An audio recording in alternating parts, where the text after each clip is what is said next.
I still remember the exact moment it started, the one text that made my chest tighten and my stomach sink. "You're so predictable. Always so easy to read." It wasn't from a stranger, and it wasn't meant to be funny. It was from her, my wife, the woman I trusted more than anyone in the world. I stared at my phone for what felt like hours, scrolling through the conversation again and again, trying to convince myself it was a joke. But deep down, I knew it wasn't. The first cracks were subtle. She started canceling our plans last minute, saying it was work stuff or a girl's night out. Calls went unanswered for hours, then suddenly picked up with a laugh that didn't quite reach her eyes. Sometimes she'd text me in the middle of the night, cryptic little things that made my heart skip, a name here, a hashtag there, and then delete them so fast I barely had time to read them. I questioned myself constantly. Was I being paranoid? Was I overthinking? I remember the night that broke me. She invited me to hang out with her crew at a new bar downtown, one I'd never met. I agreed, mostly because I thought staying close meant staying connected. I was wrong. From the moment we walked in, something was off.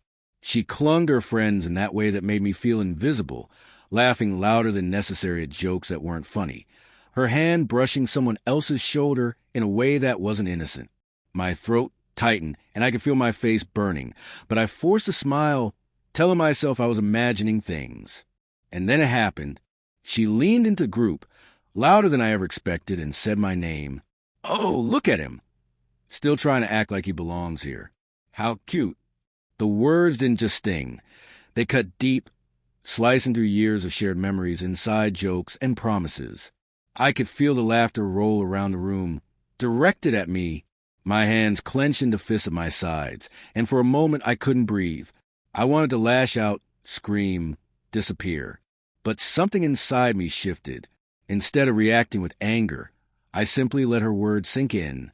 I looked around, really looked, and for the first time, I saw the room as it was, everyone's eyes shifting between us, tension thick in the air.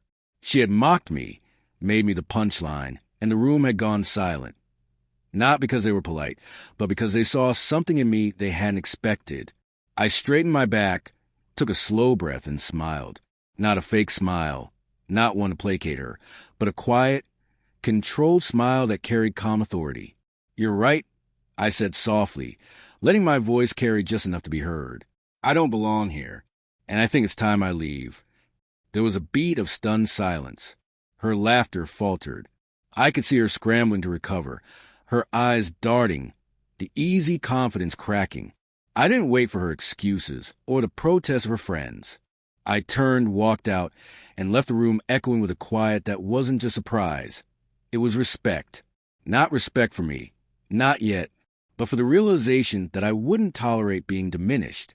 Walking home, every memory of her smirk, every dismissive gesture, every lie that had slowly piled up, came rushing back. I thought of the morning she kissed me but had her phone in her hand, the dinners where her mind was elsewhere, the secrets tucked behind laughter and playful jabs.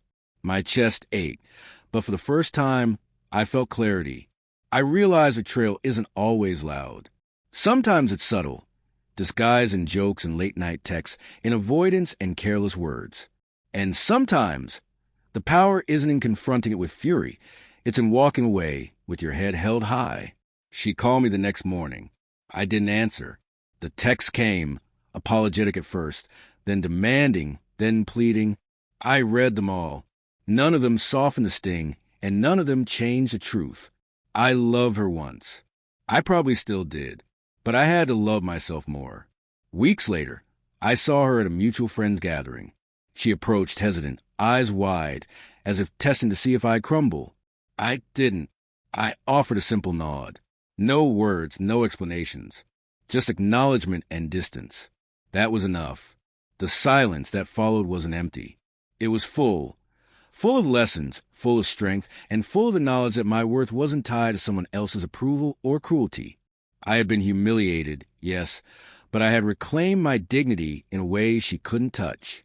Some nights, I still replay her laughter, the sting of her words, the way the room shifted around us. And some nights, I smile, remembering the moment I turned the room silent, not with anger, but with calm, quiet control.